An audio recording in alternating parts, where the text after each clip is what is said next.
Espírito e vida. Amém. Nossa comunhão também começou tudo na oração. E do apoio de alguns irmãos, né? Senhor Jesus, o mais importante de tudo, oração. Eu creio que na oração há luz, né? E há comunhão. Então, irmãos, meu coração é muito gratidão, tá? Vendo os irmãos tudo aqui, planejar essa festa também. Ó Senhor Jesus, dois casais agora na igreja de Lisboa, novos.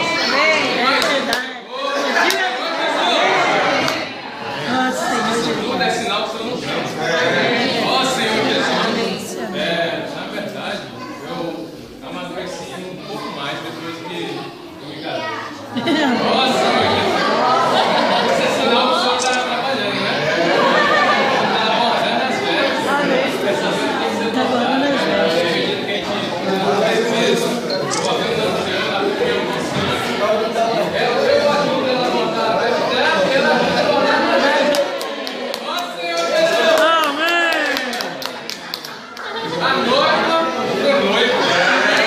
Ó Senhor Jesus! Meu coração é de gratidão, Senhor.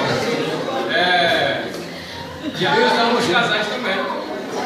Cada um dos casais também possa ter comunhão mais com o Senhor. E comunhão com os irmãos.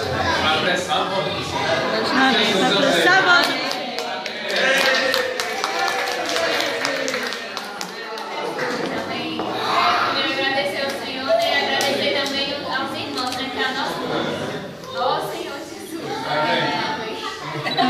Aleluia, né? Porque tudo começou na bênção do Senhor e dos irmãos, né? Que é a nossa segunda família. Senhor Jesus, né? Eu quero agradecer a cada um dos irmãos por ter feito essa comunhão aqui, né? Tá dando.